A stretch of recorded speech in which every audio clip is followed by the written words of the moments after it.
O vídeo de hoje é sobre medição de temperatura utilizando termopares e termistores. Então aqui, só para ter uma ideia, para vocês como que é então, as escalas de temperatura, isso aqui em 1927 foi criada essa primeira escala, né, em função do ponto de ebulição do oxigênio, ponto triplo da água, etc. E foi atualizado isso em 1990, mas notem que houve pouca variação, né? Então isso aqui medições mais precisas, né? Tivemos pouquíssimas variações. Então é isso que está valendo, né? Nossa escala internacional de temperatura.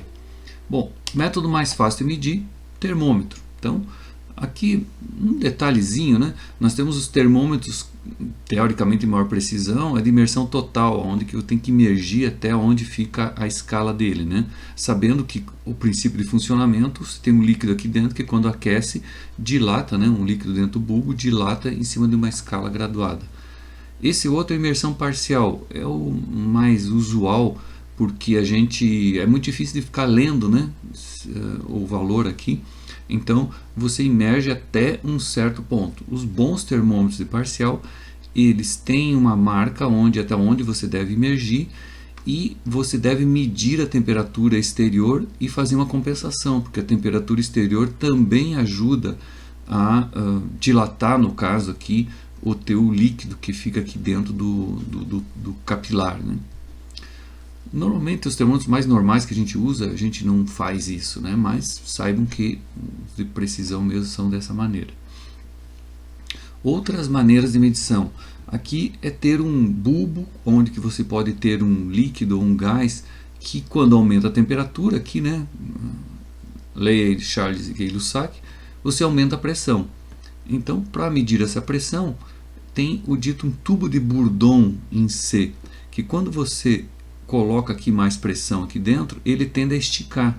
Quando ele estica ou abre, né, ele puxa o ponteiro. Então dá uma indicação. Claro que isso tem que ser calibrado primeiro.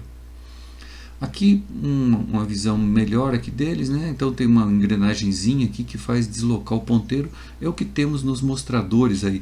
Então tanto de temperatura quanto de pressão. E notem que isso aqui então não requer sistema elétrico nem nada. Então mesmo com uma pane elétrica no teu sistema, você continua com medição de pressão e temperatura. Então é por isso que mesmo nas centrais, digamos, nucleares modernas, você tem um sistema automatizado de leitura com sinal elétrico aí que vamos ver para frente, mas ele também tem sistemas desse tipo, sistemas mecânicos. Então ainda você consegue ter a visão, né, mesmo numa emergência, do valor. Termômetro de dilatação de sólido nada mais é do que uma haste, que é onde que é alocado aqui, onde que você quer medir, e quando ela dilata, um mecanismo aqui de amplificação mecânica, e o meu ponteiro indica, né? Varia numa escala. Outro é do tipo bimetálico plano, né? O que seria isso? Dois materiais com coeficiente de dilatação térmicas diferentes. Quando eu aqueço, por exemplo, o de cima dilata mais do que o de baixo, do que o amarelo. Então com isso há uma curvatura e eu tenho essa indicação numa escala. Outro é helicoidal, porque aí eu tenho uma maior variação de escala, né? Então é comum esse tipo de termômetro também, bimetálico helicoidal. Mas o que eu quero mostrar para vocês na aula de hoje são efeitos termoelétricos. Então nós temos três tipos de efeitos: Seebeck, Peltier e Thomson. Vamos ver primeiro o Seebeck, que é um mais aí usual que a gente utiliza, que é para a medição de temperatura. Então o efeito Seebeck, isso em 1821, onde foi descoberto por Thomas Seebeck, o que é? São dois materiais diferentes, quando em contato. Aqui nós estamos fazendo um zoom do contato entre eles. Existe a gente pode entender como um potencial de difusão dos elétrons. Aqui eu estou representando que os elétrons A querem passar para o material B, da mesma maneira na esquerda e na direita. Esse potencial de difusão depende da temperatura, então essa força de difusão. Então, se as temperaturas são iguais dos dois lados, vai ter a mesma força, e com isso eu não tenho corrente que passa nesse meu circuito.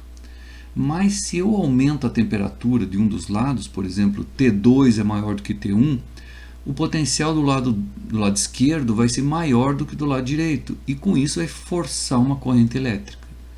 Então, aí eu já poderia ter um sensor de medição da temperatura, medindo essa corrente elétrica aqui que passa pelo meu circuito. O problema é que essa corrente elétrica é muito pequena, e medir correntes muito pequenas ela é difícil, é caro. Então, uma solução para isso é cortar o fio. Então, eu corto o fio e coloco um voltímetro. Quando eu coloco um voltímetro, não sei se vocês lembram das aulas aí, o voltímetro tem uma impedância infinita, o voltímetro ideal. Impedância, para a gente, é resistência. Então, resistência elétrica tem uma resistência muito grande. Então, não passa corrente por ele, mas vai criar uma diferença de potencial entre um lado e outro. E é isso que o voltímetro mede. Então, aqui, colocando o voltímetro, eu consigo ter, vamos ver o que aconteceria, né? No meu lado 1 eu tenho uma geração, essa geração ela depende da temperatura desse lado e depende do potencial de difusão do A para o B. Então, esse é o poder termoelétrico. Aqui do lado esquerdo eu tenho uma V2, que depende agora da temperatura 2 e do mesmo potencial de difusão. A DDP que eu tenho é um menos o outro, coloca em evidência e fica essa formulinha aqui. A tensão lida é igual ao poder termoelétrico, alfa aqui, diferença de temperatura, T2 menos T1. Bingo, temos aí a nossa equação que rege então o fenômeno termoelétrico. Então, se eu, por exemplo, como que eu faço para medir? Se eu meço a voltagem, sei o alfa B, tabelado de alguma maneira eu sei. Sei uma das temperaturas, por exemplo, se eu sei a temperatura T1, eu tiro a temperatura T2. Então, esse é o princípio de medição de temperatura com termopar. Notem que o termopar mede só a diferença de temperatura. Eu tenho que saber uma delas. Então, no meu caso, meu exemplo, eu soube a temperatura T1. Essa poderia ser uma desvantagem então do termopar, né? Porque eu preciso saber uma das temperaturas. Bom, quais os materiais que normalmente é usado? Eu uso materiais que têm um grande poder termoelétrico, uma grande diferença de poder termoelétrico, né? Aquele alfa, né? Aqui é comum usar aqui um dos fios ser constantan, que é uma liga de níquel-cobre, mais ou menos meio a meio, e o outro fio cobre, normal. Isso dá esse alfa cobre constantan em torno aí de 40 microvolts por grau. Ou seja, se eu tenho 1 grau de diferença entre aqui e aqui, gera 40 microvolts, que é 10 a menos 6 volts, né?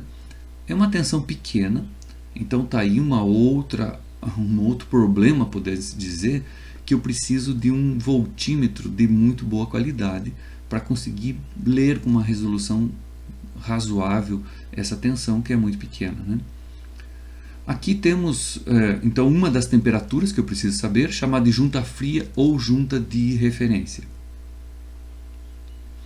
E aqui uma configuração típica então de medição da temperatura. No caso aqui cobre constantan, coloca-se uma das juntas aqui, por exemplo, na temperatura conhecida, eu posso fazer um banho de água e gelo para me manter aqui a 0 graus. Para homogeneizar a temperatura, é dito que é bom você fazer aqui uma homogeneização para não encostar aqui nenhum gelo, um cubo de gelo que poderia estar a temperatura diferente, fazer aqui um tubo com mercúrio ou óleo. A gente muitas vezes não faz isso, aí tem que ter um cuidado aqui nessa água e gelo. Então, quebrar o gelo em pequenos pedaços, então gelo moído, e colocar uma certa quantidade de água, não muito também, para não ter aqui gradientes de temperatura, para conseguir um banho de referência, né, um banho de gelo a 0 graus. Aqui a ponta que você vai medir, né? Um detalhe aqui, por que eu cortei aqui no cobre? Por que eu não, para colocar o meu voltímetro, por que eu não cortei no constantan? Pelo um detalhe seguinte, Se eu colocar, cortar no Constantan, eu vou ter uma nova junta, que vai ter uma junção, que vai ter novamente um potencial de difusão de um material de um para o outro. Então, como o meu voltímetro é feito normalmente de cobre, os fios deles aqui, né, são de cobre, eu não vou ter nenhuma junção aqui. Cobre-cobre não tem potencial de difusão na junção. Então, por isso que a gente corta, no caso aqui, em cobre. Então, para cada termopar, ou seja, um par de materiais, tem-se uma tensão ou um poder termoelétrico, né, que gera tensão em função da temperatura. Como dito, o par cobre-Constantan, chamado também termopar tipo T, ele gera aí em torno de 40 microvolts por grau. Por que em torno? Porque não é constante esse 40. Na verdade, é não linear a resposta dele. Então, se a junta de referência está a zero, uma tensão gerada é sinal que ele está a outra ponta numa dada temperatura. Claro, você pode ter essa equação, hoje já se tem, né, nos computadores, você pode ter essa equação desse polinômio de algumas ordens aí, de um polinômio terceira, quarta, quinta ordem. Mas ainda é tradicional utilizarmos as ditas tabelas. Pode parecer meio fora de moda utilizar tabelas, mas ainda se utiliza às vezes no laboratório lá aí para uma leitura rápida. Então quero passar isso para vocês também. Como é que funciona essas tabelas para conseguir tirar o valor então da temperatura em medições com termopares? Então aqui uma tabela de um termopar tipo T, então cobre Constantan, e com a junta de referência zero.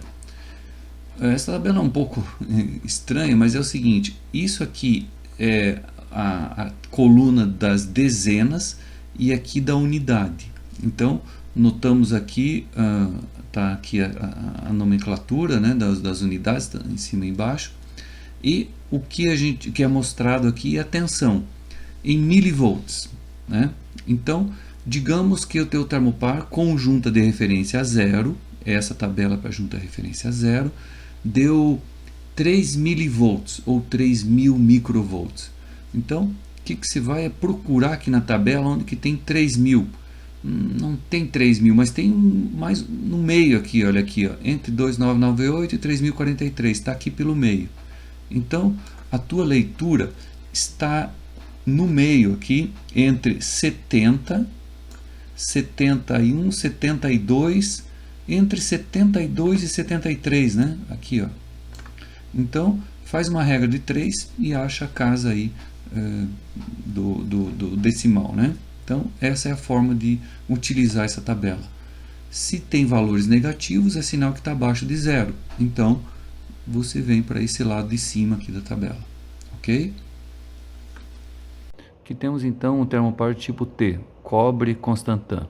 Então, pela cor já dá para ver o cobre do lado direito e o Constantan do lado esquerdo, que é mais prateado. A cor do isolamento dos fios também define o material. Então, azul para o cobre e vermelho para o Constantan. Para fazer a ponta, são várias técnicas. Uma pode simplesmente aqui torcer e fundir essa ponta ou estanhar. Para trabalhar com baixa temperatura, pode pegar simplesmente o fio de estanho e o importante é aquecer até que fique brilhante o estanho. Isso garante então que não houve a dita solda fria. Pode também cortar um pouco o excesso, se não quiser uma ponta, fazer uma ponta menor, fica mais elegante. Para temperaturas mais elevadas, o estanho vai derreter, acima aí de 300 graus. Então, se eu tenho termopares, que não é o caso, esse termopar ele não trabalha a temperaturas muito elevadas, então posso estanhar, ele já é feito só para abaixo de 300, mas se trabalho com termopares do tipo K, que podem ir a temperatura 1200, então não posso usar o estanho que ele vai derreter. Com isso é necessário fundir os dois fios. E isso pode ser feito com chama ou com arco de descarga de capacitor e várias outras técnicas, né? Aqui já tem as duas pontas soldadas e aberto no cobre, aonde que vai ser medido a diferença de voltagem. Então, para isso,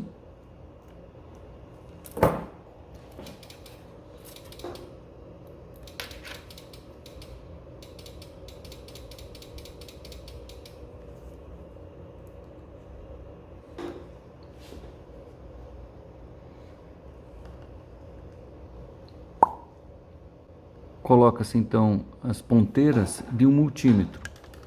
A medição então deve ser feita por um equipamento que consiga medir microvoltagens, que é o caso desse equipamento aqui. Então é um multímetro, chama um microvoltímetro, onde que ele já quando liga está medindo já a tensão em milivolts DC, ou seja, corrente contínua, que é o caso de termopar, mede em corrente contínua. Se quer medir em corrente alternada, é esse aqui. Se eu quero medir resistência ohmica, tenho neste botão. Podemos também medir corrente, a corrente em corrente contínua, então shift para pegar o azul lá, shift. Aqui estou medindo agora em microamperes em corrente contínua, ou seja, a corrente de corrente contínua, e aqui a corrente de corrente alternada. Mas voltamos aqui ao nosso default, que é a tensão. Onde que coloca as ponteiras? Aqui é o comum, esses dois aqui é o low, então o comum da ponteira, botamos o preto, para medir a tensão e resistência ohmica, que é o nosso caso. Então, assim. Se eu quiser medir corrente elétrica, então essa ponteira vai para baixo. E depois vamos ver aqui o que é o uso desses outros dois. Então, vamos fazer um teste. Aquecendo uma das pontas, vai aumentando a tensão. Quando chegamos 40 microvolts é 1 grau, ou seja, 400 microvolts 10 graus. Aí 260, temos entre 5 a 10 graus aí de diferença entre uma ponta e outra. Se eu aqueço, tirei a mão, começa a esfriar, teoricamente ele volta para o zero. E se eu aqueço o outro lado, notem, vai ficar negativo, claro, porque agora é o inverso. Esse lado está mais quente. Agora a temperatura de referência não é zero, ou seja, não colocou um banho de gelo, mas deixou ela numa dada temperatura. Então, digamos aqui, se fosse temperatura ambiente, 23 graus, a tua temperatura de referência. O que precisa fazer? Primeiro ver qual é a tensão, a dita tensão de referência, que ele vai estar medindo. Então, ou vai na curva, ou vai na tabela, como vamos ver a seguir, e você acha essa tensão de referência. E agora, soma com a tua voltagem medida no voltímetro. E aí, corre na curva para achar então o valor da temperatura do teu termopar. Vamos ver na tabela então como que fica isso. Agora temos com a junta de referência que não está a zero, está numa dada temperatura, digamos aí 23 graus. Então vamos ver aqui na temperatura de 23 graus, 20, 21, 22, 23, está aqui. O teu termopar gera já 911 microvolts, né? E digamos que agora você está medindo aí 2000 microvolts. Então, como que a gente vai fazer? Achou aqui o 911, soma com 2000, vai dar 2911. Procura agora aqui aonde está na tua tabela o 2911. Então, 2909 tá mais ou menos por aqui, ó, 9, 10, 11, ou seja, alguma coisa aqui, ó. Então, tua temperatura é 70, um quebradinho aí, 70,1 talvez, né? Essa é a temperatura do teu sistema. Aqui novamente a nossa figura, onde que eu tenho o meu voltímetro, que eu cortei aqui no cobre, né? Mas eu poderia cortar, tem que cortar aqui, posso cortar mais para um lado ou para o outro? Sim, nada me impede de eu ir cortando aqui mais próximo. E se eu for cortar mais próximo ainda, cortei tão próximo, olha aqui a figura anterior, né? Eu fui cortando mais próximo, até que ficou em cima aqui da minha solda que eu fiz, né? Da minha junção, que é esse ponto aqui. Isso é chamado, então, posso fazer isso? Chamado de junta de referência aberta. Então, notem que a diferença é que eu tenho que estar com as duas pontas agora aqui na minha temperatura de referência. Mas é muito comum isso de utilização, porque eu não preciso estar cortando o meu fio, que tem um certo custo esse fio. Então, eu não preciso cortar no meio ele. Posso fazer isso. O preço que eu pago é que agora eu tenho que deixar essas duas pontinhas dentro da minha temperatura de referência. Isso então é utilizado quando eu quero medir, por exemplo, vários sensores de temperatura e coloco eles todos na mesma junta, na mesma tensão de referência. Aqui tem várias técnicas, você pode colocar isso aqui tudo dentro de um recipiente com água, com agitação, ou um bloco isotérmico, por exemplo, um bloco de metal, mas é óbvio, você tem que medir a temperatura. Ou faz gelo, né? Pode fazer isso aqui a junta de gelo, ou então colocar alguma sonda para medir a temperatura, que a gente vai ver aí, PT100 ou outro tipo de sonda. Por exemplo, o termistor é muito comum nas placas de aquisição, vou mostrar em seguida, você ter esse método, né? Onde que você conecta diretamente nessa placa o teu termopar. Então aqui é a tua junta de referência, tudo isso aqui é a tua junta de referência, e que tem um sensor de medição dessa junta de referência internamente. E claro que tem lá um voltímetro que fica medindo essa tensão. E quando você tem vários termopares, tem um dito multiplexador que fica pulando o voltímetro aqui nos vários termopares que você tem. Então aqui está uma típica placa de aquisição, onde que a gente consegue ver os relés aqui que ficam comutando os vários termopares, no caso. Ela tem sensores de temperatura, essa placa tem sensores de temperatura, essa placa então é inserida dentro do voltímetro. E problemas às vezes que se tem, isso aqui claro, não é de cobre, não é de metal completo, né? Então pode ter gradientes de temperatura entre um lado e outro. Se eu tenho o sensor aqui, essa temperatura do outro lado pode estar diferente.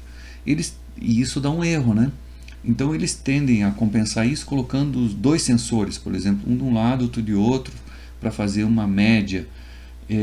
Outro cuidado é ter um tempo de aquecimento. Então o fabricante recomenda que se ligue, deixe ligado o sistema por um certo tempo, para homogeneizar a temperatura conforme o que ele calibrou, né, em laboratório.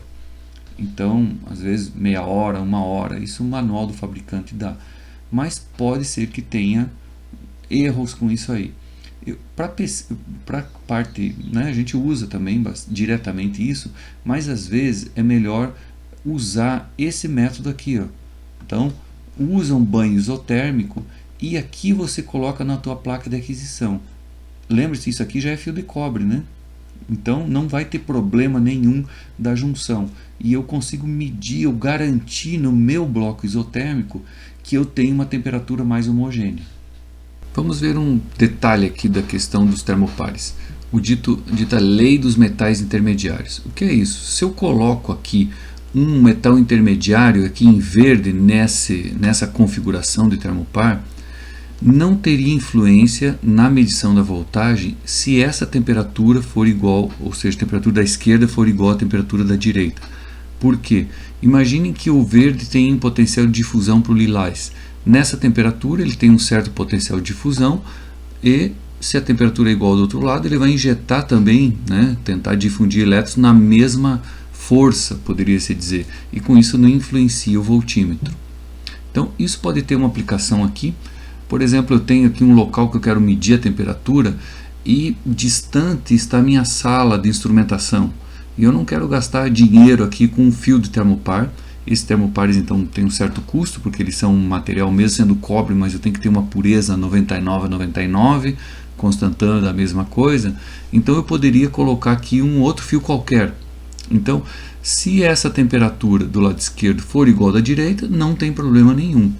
Então, eventualmente, se eu tenho aqui um ambiente, eu posso garantir que aqui está a temperatura ambiente, que é igual a daqui, não teria problema nenhum colocar qualquer outro material, o dito metal intermediário.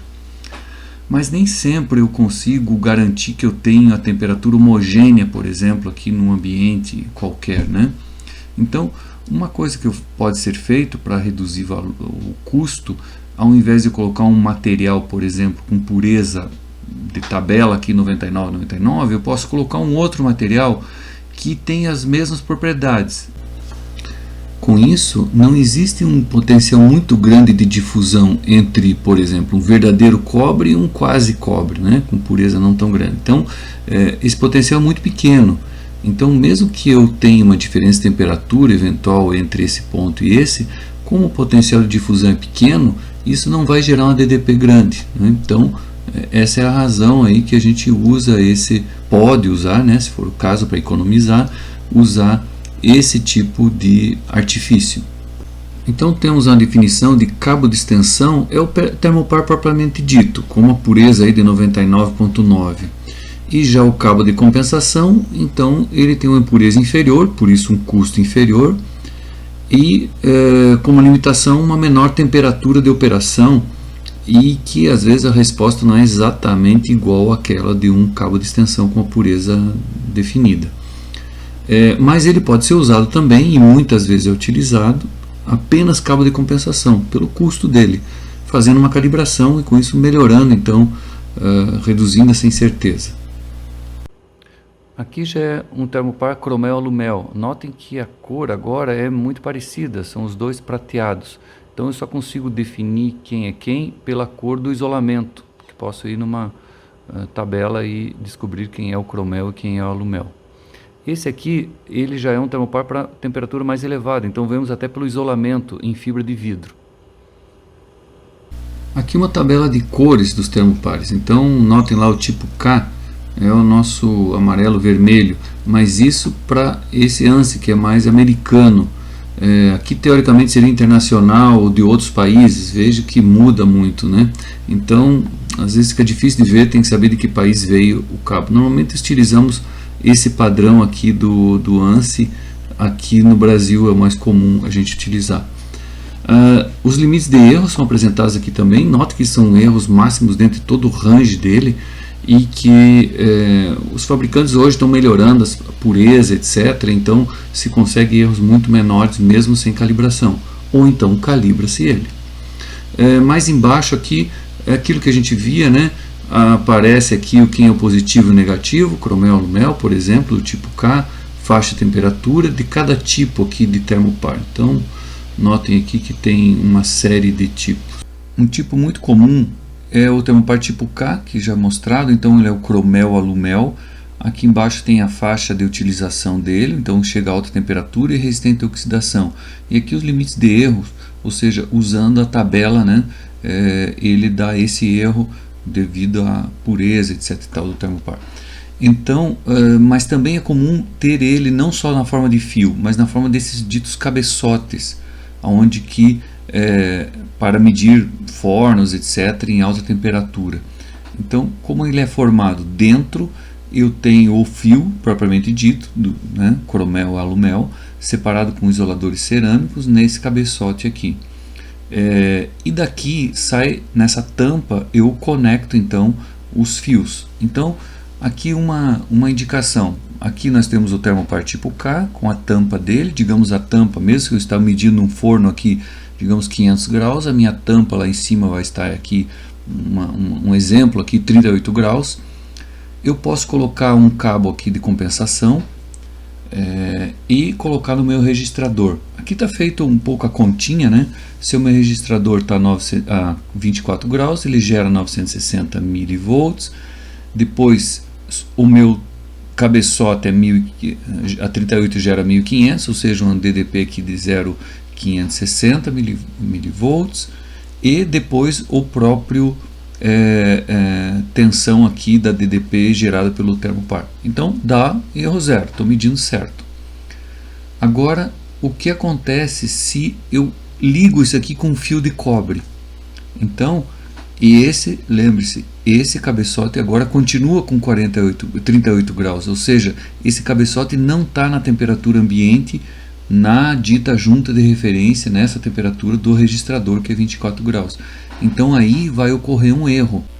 E aqui pode ser feita a conta que o erro vai dar em torno de 13 graus. Então, isso porque agora eu tenho fio de cobre, eu não tenho DDP entre esses dois pontos. Isso pode ser pequeno, eventualmente, né, considerado por 538, mas tem que, cada um avalia, né, o quanto isso vai influenciar no seu processo. Um outro tipo de erro comum que acontece é inverter esses fios. Por quê?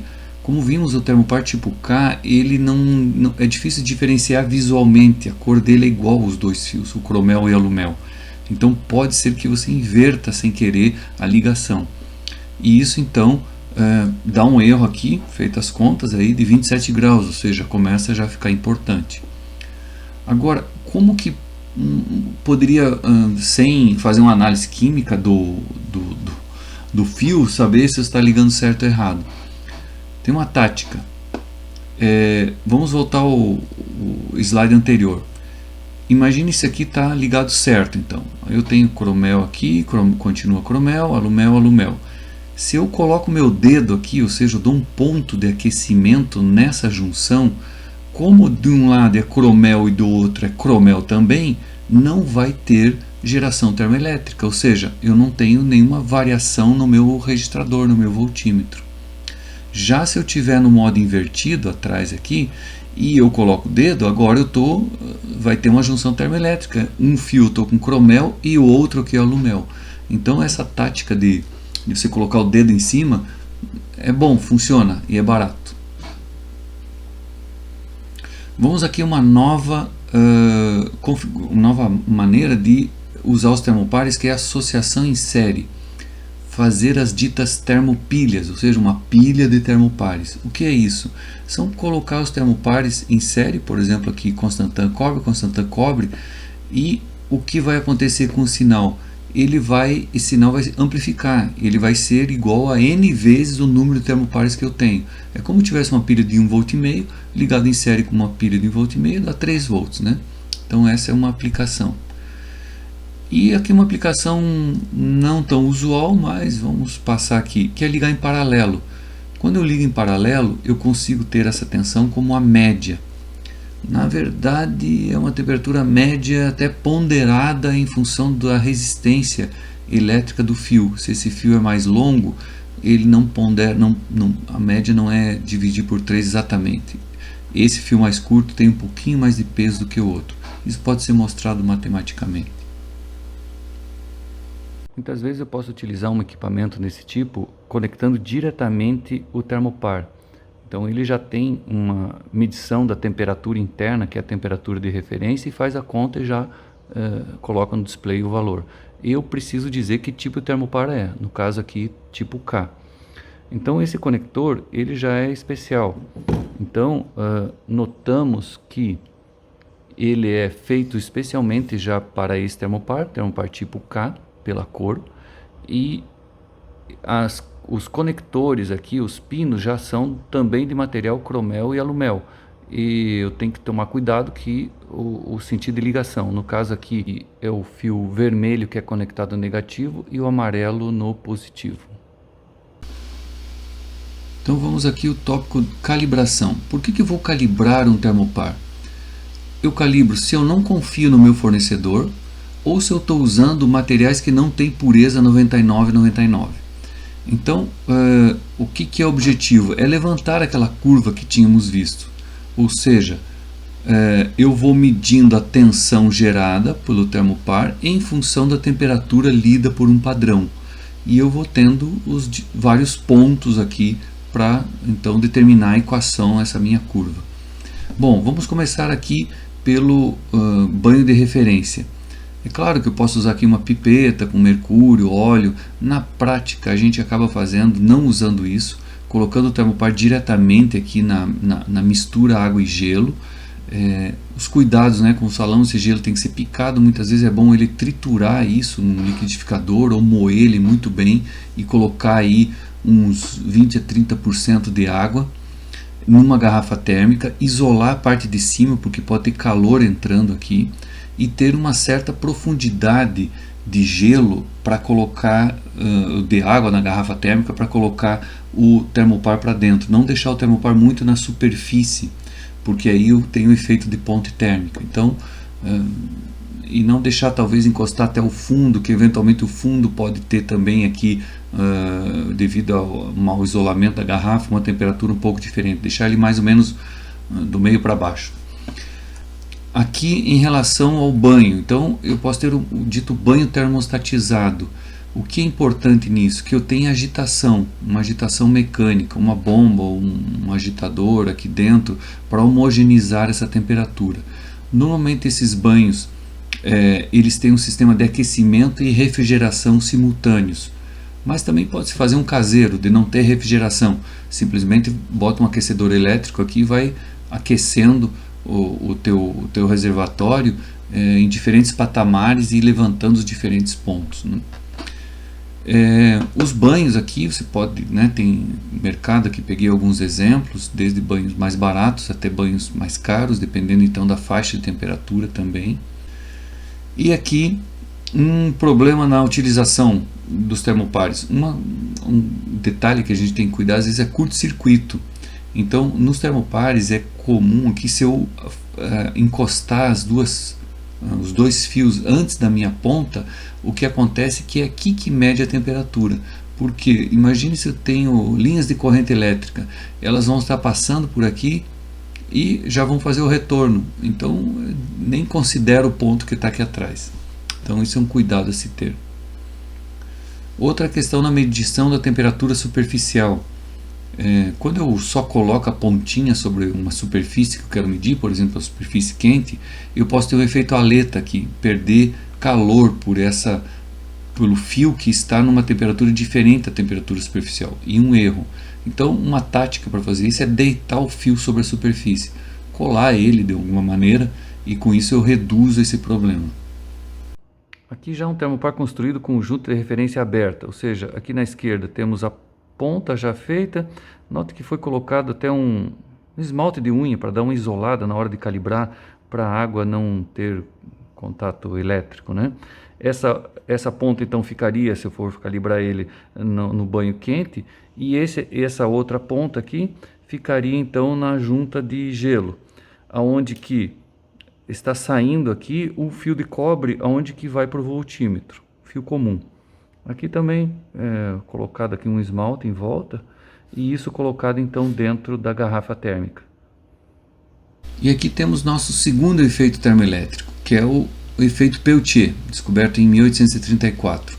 Então, o que é isso? Dois materiais, né, A e B, se eu faço passar uma corrente elétrica neles, botando uma bateria ou uma fonte de alimentação, o que vai acontecer é que uma das junções vai absorver calor e outra junção vai liberar calor, independente do efeito Joule, que vai estar ocorrendo por todo o local.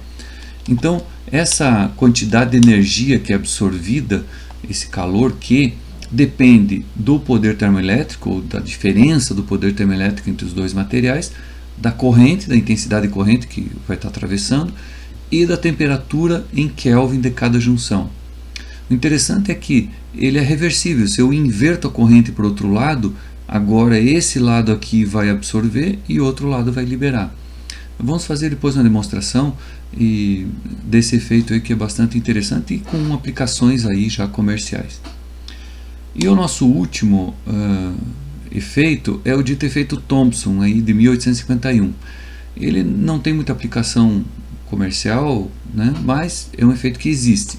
Que ele é: se eu tenho agora um só material único, e eu faço atravessar uma corrente elétrica e esse material tem uma diferença de temperatura, vai ocorrer uma absorção de calor ou liberação de calor, dependendo se é T1, T2 é maior que T1, também independente do efeito Joule, que vai estar sempre ocorrendo. Essa quantidade de calor depende de um coeficiente Thomson, corrente e desse gradiente de temperatura.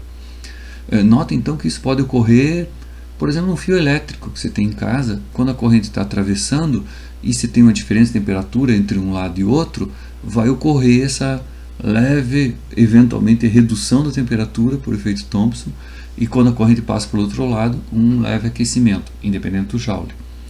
Mas ele é muito pequeno, tão pequeno que a gente não tem aplicações aí industriais práticas para ele. Então aqui temos uma pastilha termoelétrica ou pastilha Peltier.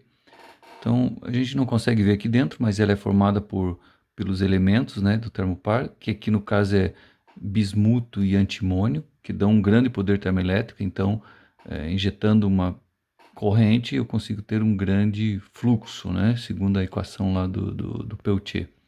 Ela é recoberta por um material cerâmico e ligada numa fonte, ela vai aquecer um lado e resfriar o outro. Como o lado que aquece vai ter que dissipar o calor absorvido de um lado mais o efeito Joule, ele vai aquecer muito um dos lados. Então, para que tenha eficiência, eu preciso fazer uma grande dissipação desse calor.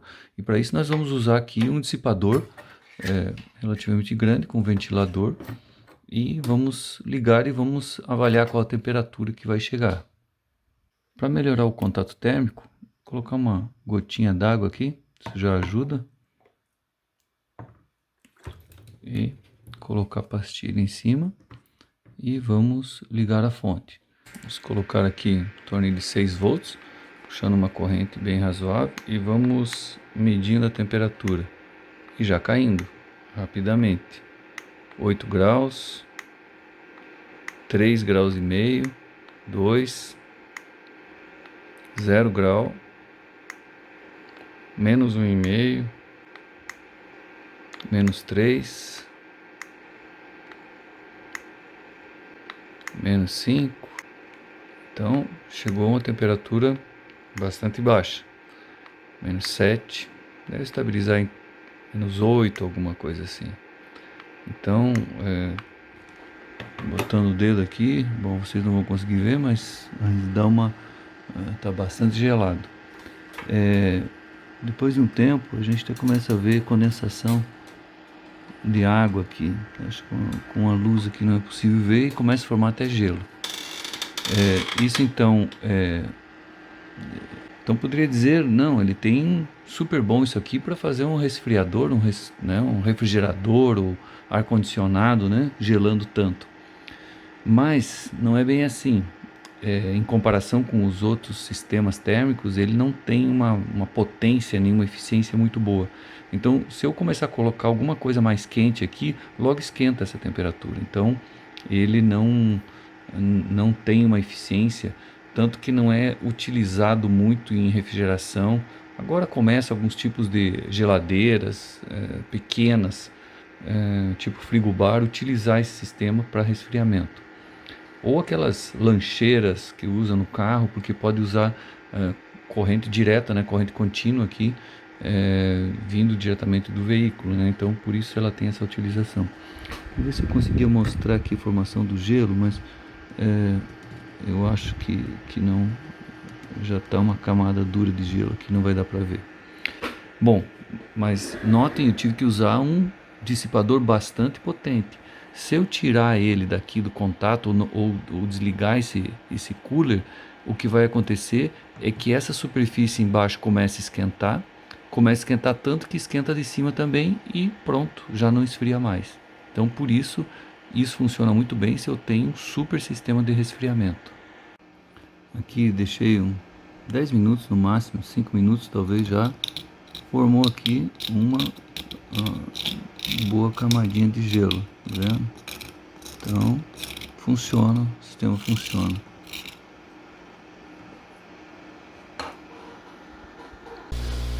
Então aqui, só para antes de finalizar, tirei aqui do Mercado Livre, custa em torno de R$30 cada pastilha, e vemos aqui também uma aplicação utilizada nos bebedouros de água gelada.